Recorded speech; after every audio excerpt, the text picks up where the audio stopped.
இனி summer holidays கண்ணு கால் GT ஹாலிடேஸ்க்கு பண்ணு. GT holidays, south India's #1 travel brand. இந்த அம்மாவுக்கு வந்து கொஞ்சம் குடிப்பழக்கம் அதிகமாக இருந்திருக்குது. பாடியை வந்து போஸ்ட்மார்ட்டத்துக்கு எடுத்துகிட்டு போகிறாங்க. ஹஜ் ஃப்ளைட் ஒன்று ஜெட்டாவுக்கு போயிட்டு இருக்குது. லுஃப்தான்சா ஃப்ளைட் ஒன்று ஜெர்மனிக்கு போயிட்டு இருக்குது. அதுவும் வானத்திலேயே வெடிச்சு சிதற போகுது. ஃபோன் வந்து அந்த லொக்கேஷன் வந்து மெதுவாக நகர்ந்து லொக்கேஷன் காமிக்குது மேப்பில். அது எங்கே காமிக்குது அப்படின்னு கேட்டிங்கன்னா போலீஸ் ஸ்டேஷன்லேயே காமிக்குது, நம்ம கால் வைக்கிற இடத்துல காரில். அதுக்கும் கீழே ஒரு ஃபோன் இருக்குது. அந்த ஃபோன் தான் இவங்க தேடிட்டு இருந்த ஃபோன். ஒரு 10-12 படிக்கிற காலத்தில் இருந்து இன்ஜினியரிங் முடிக்கிற வரைக்கும் ஒரு பெண்ணை வந்து ஸ்டெடியாக லவ் பண்ணுறாரு. இவருக்கு வந்து அந்த அம்மாவுடைய நடவடிக்கை மேலே கொஞ்சம் சந்தேகம் ஏற்படுது. அப்படியாக அந்த அம்மா கிட்ட படிக்கிறதுக்காக வரக்கூடிய ஒரு ஸ்டூடெண்ட் ஒருத்தர், அவருக்கும் இந்த அம்மாவுக்கும் ஒரு பழக்கம் ஏற்பட்டு அவர் வந்து இந்த காதல் சங்கதிகள் எல்லாம் இந்த அம்மாவுக்கு அனுப்பவும் இந்த அம்மா பதிலெல்லாம் அனுப்பிட்டு இருக்காங்க. அதுவும் இது ரெண்டையுமே இவர் வந்து பார்த்துடுறாரு.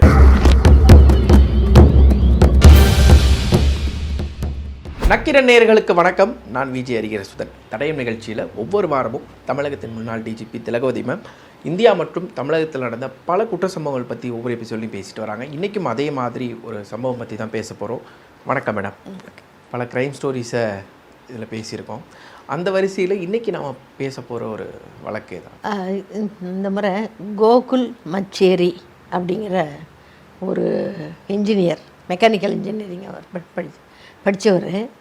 அவருடைய வாழ்க்கை நடந்த சம்பவங்கள் அது. இப்போ இந்த இதை சொல்லும்போது எனக்கு என்ன தோணுதுன்னு கேட்டிங்கன்னா, இது ஒரு திருமூலர் பாடல் ஒன்று இருக்குது. மரத்தில் மறைந்தது மாமத யானை, மரத்தை மறைத்தது மாமத யானை, பரத்தில் மறைந்தது பார் முதல் பூதம், பரத்தை மறைத்தது பார் முதல் பூதம் அப்படின்றது திருமூலர் வரிகள். அதாவது ஒரு பொருளை பார்க்கும் பொழுது அவங்கவுங்களுக்கு தேவையான விஷயத்தை மட்டும்தான் அதிலிருந்து மக்கள் எடுத்துக்கிறாங்க அப்படின்றது அதனுடைய திரண்ட கருத்து.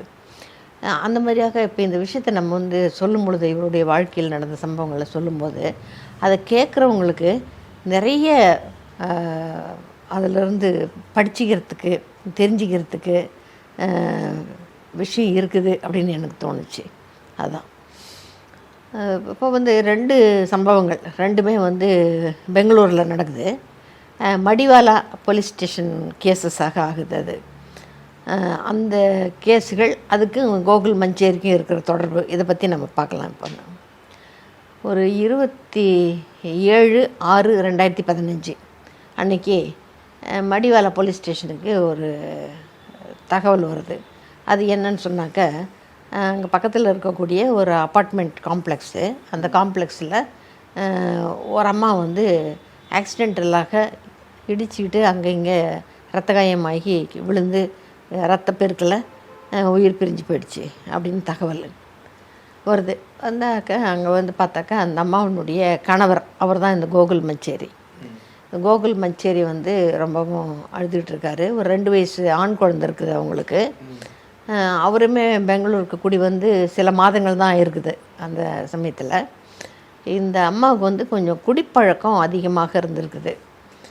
இந்த இறந்து போன இந்த அனுராதா அப்படிங்கிற இந்த 35 வயது பெண்ணுக்கு இந்த குடி பழக்கம் அதிகமாகி அந்த குடி போதையில் அந்த அம்மா வந்து கால் தடு மாதிரி கீழே விழுந்து ஒரு சைட் டேபிள் இடித்து அந்த அந்த அந்த காயமாகி அதிலிருந்து இந்த பக்கம் எழும்போது இந்த பக்கமும் இடித்து இந்த மாதிரி தலையிலேயே 2-3 இடத்துல காயம் பண்ணிக்கிறாங்க.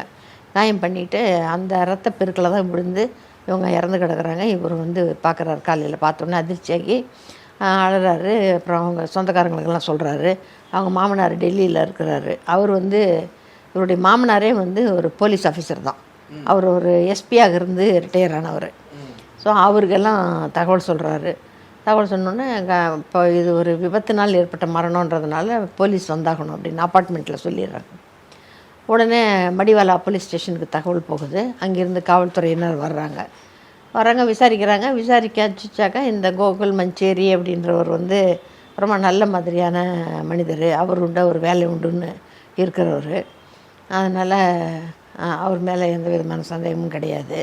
இது எப்படி இறந்துச்சுன்னு சொல்லிட்டு பார்க்குறாங்க. பாடியை வந்து போஸ்ட்மார்ட்டத்துக்கு எடுத்துகிட்டு போகிறாங்க. போஸ்ட்மார்ட்டத்துக்கு எடுத்துகிட்டு போனால் போஸ்ட்மார்ட்டத்துலேயும் வந்து என்ன வருதுன்னு கேட்டிங்கனாக்கா, இவங்க அளவுக்கு மீறி குடிச்சிருக்காங்க அப்படிங்கிறது ஒன்றும், தலையில் வந்து 3 இடத்துல இடிச்சிக்கிட்டு இருக்காங்க. இடிச்சுக்கிட்டு அது ரத்த காயமாகி உள்காயமாகி அதெல்லாம் பிரச்சனையாகி அதில் தான் வந்து உயிர் பிரிஞ்சிருக்குதுன்னுட்டு. அதுக்கிடையில் அவங்க மாமனார் வந்துடுறாரு. மாமனார் சேர்ந்துடுறாரு. சேர்ந்த உடனே இவரை வந்து இந்த கோகுல் மச்சேரி அப்படின்றவரை விசாரிக்கணும் எப்படி இருந்தாலும்னு சொல்லிட்டு போலீஸ்காரங்க போலீஸ் ஸ்டேஷனுக்கு வர சொல்லி கூப்பிடுறாங்க.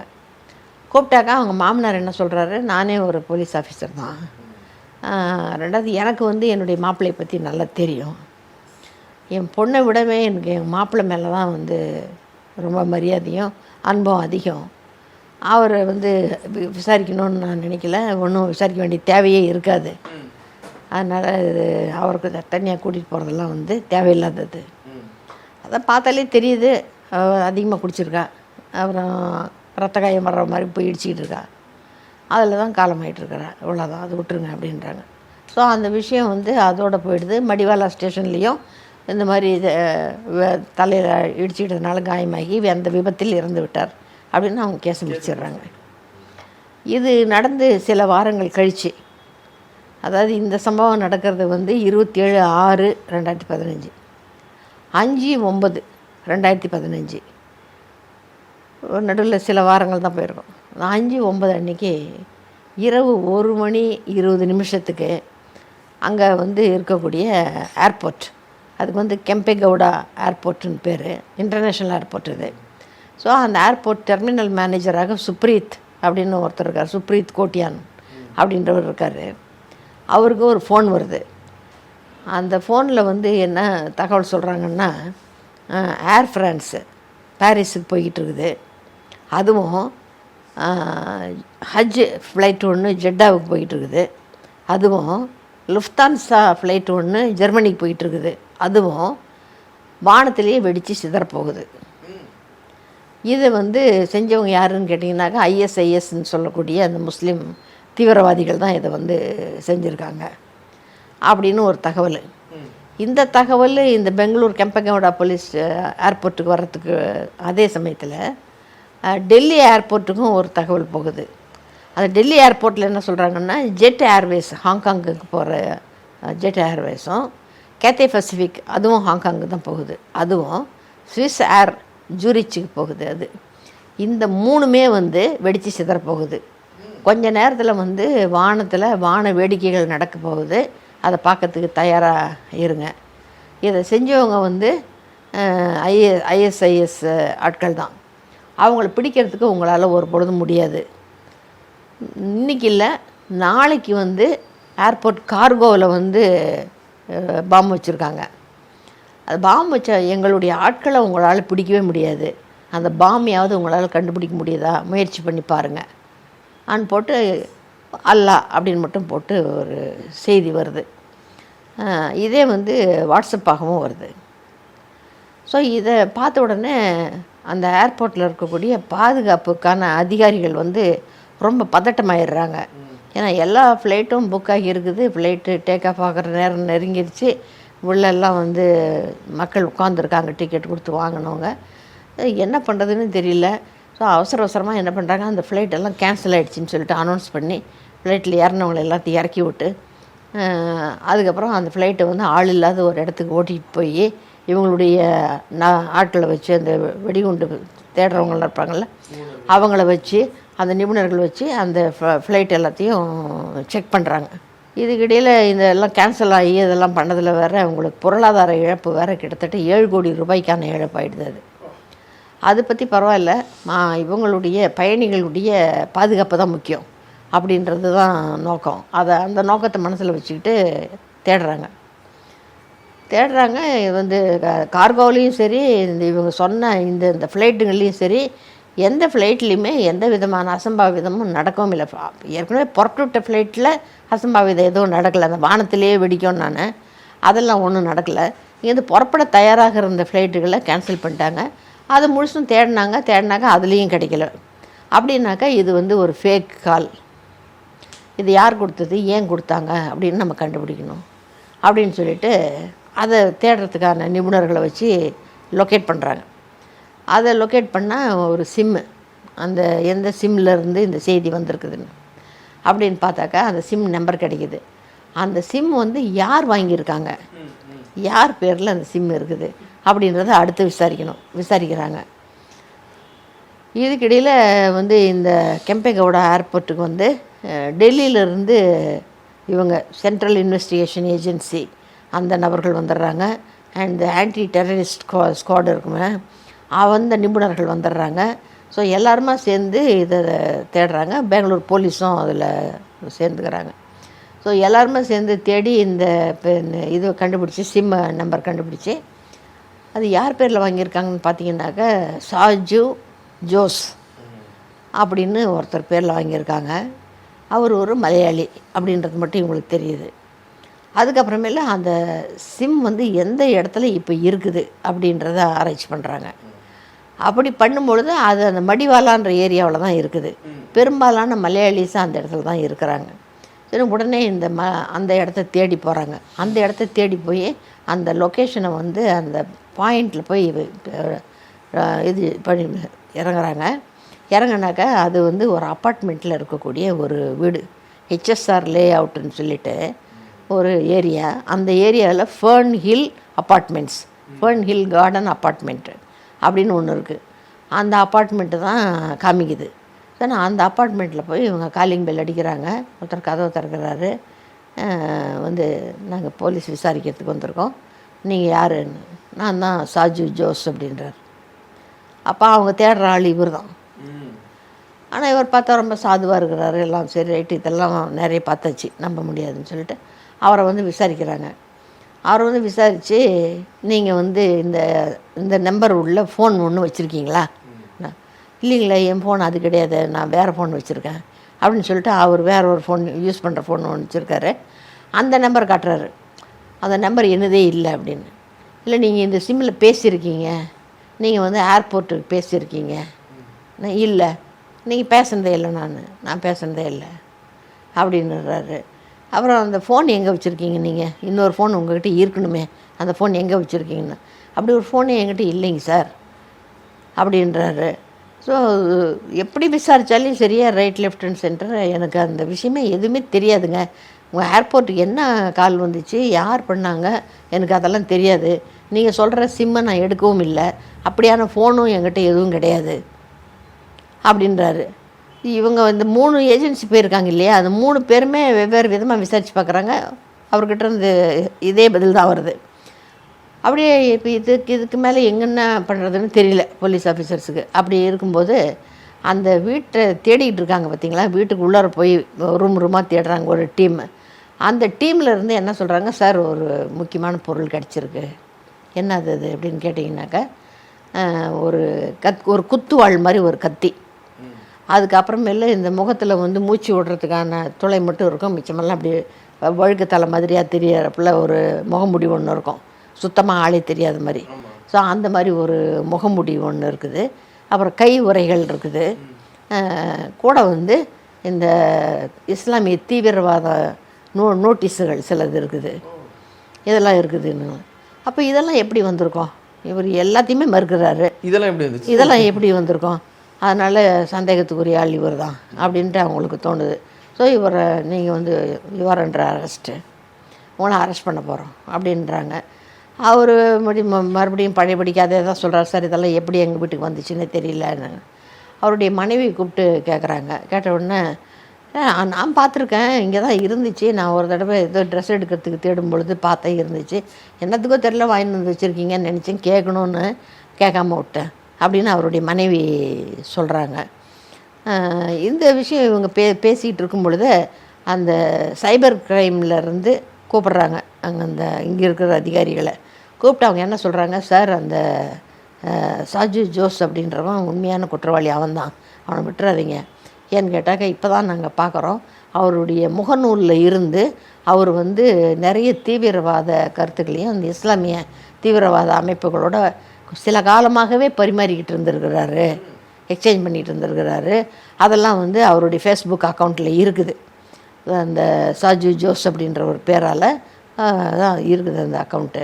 ஸோ அதனால் சந்தேகமே கிடையாது, அவர் தான் வந்து குற்றவாளி அப்படின்னு சொல்கிறாங்க.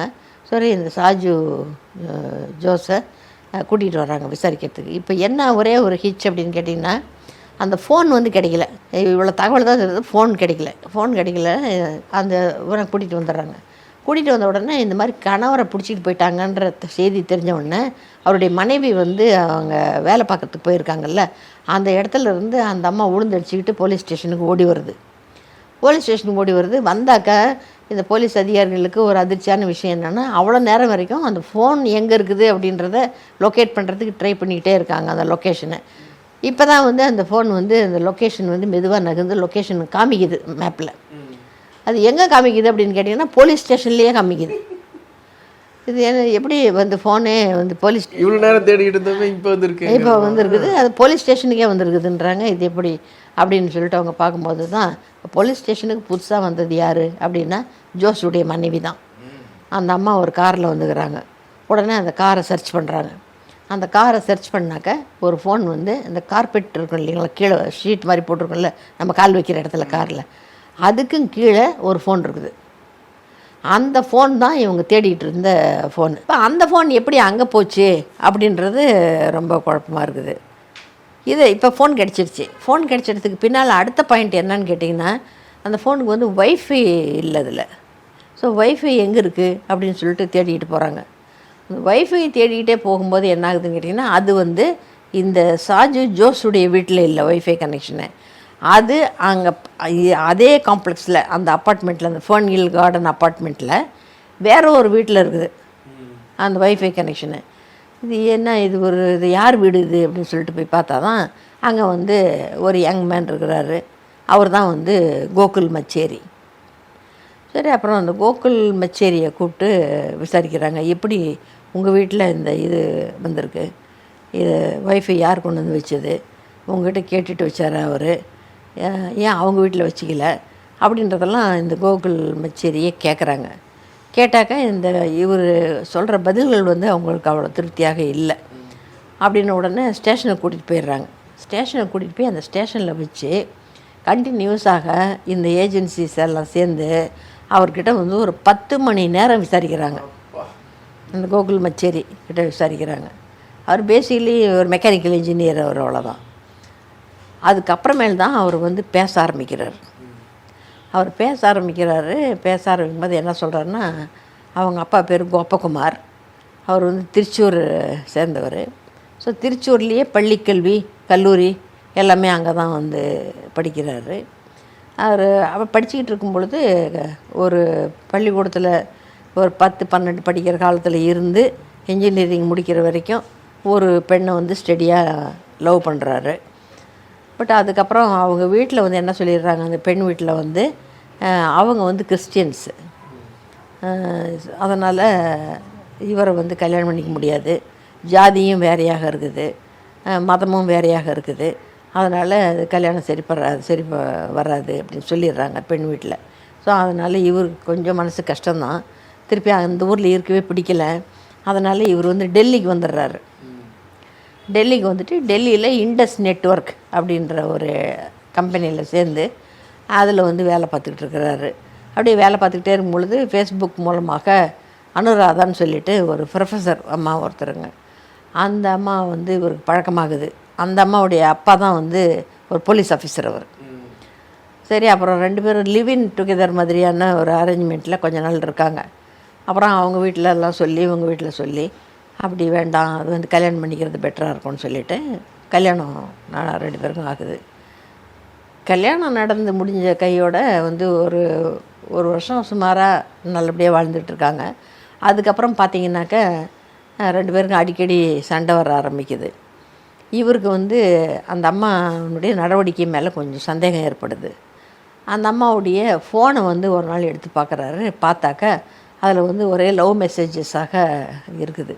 விஷயம் என்னன்னு கேட்டிங்கனாக்கா, இந்த அம்மா வந்து கிளாஸ் எடுக்கிறாங்க. அந்த கிளாஸ் எடுக்கிறவங்களுக்கு அவங்களுக்கு வந்து பல வயது உள்ளவங்க வருவாங்க. அதில் நாட் நெசசரிலி ஸ்டூடெண்ட்ஸுனாக்க பள்ளிக்கூடத்து பசங்க மாதிரின்றது இல்லை. அப்படியாக அந்த அம்மாக்கிட்ட படிக்கிறதுக்காக வரக்கூடிய ஒரு ஸ்டூடெண்ட் ஒருத்தர், அவருக்கும் இந்த அம்மாவுக்கும் ஒரு பழக்கம் ஏற்பட்டு அவர் வந்து இந்த காதல் சங்கதிகள் எல்லாம் இந்த அம்மாவுக்கு அனுப்பவும், இந்த அம்மா பதிலெல்லாம் அனுப்பிகிட்டு இருக்காங்க. அதுவும் இது 2மே இவர் வந்து பார்த்துடுறாரு. பார்த்துட்டு இவர் வந்து இது என்ன இதெல்லாம் சொல்லிட்டு விசாரிக்கிறாரு. விசாரிச்சுட்டு அந்த அம்மா வந்து மன்னிச்சிக்கங்க, நான் தப்பு பண்ணிட்டேன், இனிமேல் அந்த மாதிரிலாம் செய்ய மாட்டேன் அப்படின்னு சொல்லிட்டு அந்த அம்மா வந்து சத்தியம் பண்ணி கொடுக்குறாங்க. சத்தியம் பண்ணி கொடுத்தாலையும் இவருக்கு வந்து அந்த சந்தேகம் போகிறதில்ல. அதனால் இப்போ இவர் என்ன பண்ணுறாருனாக்கா, அந்த மனைவி வந்து சாய்பாபா பக்தர். அதனால் இவர் வந்து பாபா அப்படின்ற பேரால் ஒரு மெயில் ஐடி ஒன்று க்ரியேட் பண்ணுறாரு. க்ரியேட் பண்ணி அந்த அம்மாவுக்கு ஃப்ரெண்ட் ரிக்வெஸ்ட் கொடுத்து போய் அந்த அம்மாவுக்கு வந்து இந்த நேரத்தில் நீ வந்து மனக்கவலையோடு இருக்கிற மாதிரி எனக்கு தோணுச்சு, அதனால தான் நான் வந்தேன், நீ இதை பண்ணு அதை செய் அப்படின்ற மாதிரியாக அந்த அம்மாவுக்கு ஒரு கைடன்ஸ் கொடுத்துக்கிட்டு அதே நேரத்தில் அடிக்கடி பேச்சு கொடுத்து அந்த அம்மாவுடைய நம்பிக்கையை பெற்று அந்த அம்மா வந்து அந்த பாபா தான் பேசுகிறாரு அப்படின்னு நினச்சிக்கிட்டு அது பதில் சொல்லிகிட்டு இருக்குது அவருக்கு.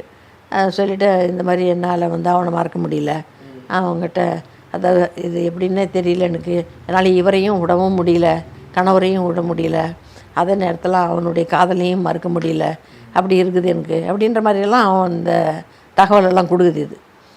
ஸோ இதெல்லாம் அப்போ வந்து இவருக்கு கன்ஃபார்ம்டாக இவன் இன்னும் இந்த பழக்கத்தை விடலை அப்படின்றது தெரிஞ்சுக்கிறாரு. தெரிஞ்சுக்கிட்டு இவர் என்னென்ன மாதிரி மனைவி தன்கிட்ட இருக்கணும்னு நினைக்கிறாரோ அதையெல்லாம் அந்த பாபா வந்து மனைவிக்கு சொல்கிறது மாதிரியாக தகவலை சொல்லி அந்த அம்மாக்கிட்ட அந்த வேலைகளை வாங்கிக்கிறது. அதுபோல் அந்த மாதிரி பண்ணிக்கிட்டு இருக்கிறாரு. இது சில காலம் நடக்குது. அதுக்கப்புறமேல அதை டிஸ்கண்டினியூ பண்ணிடுறாரு.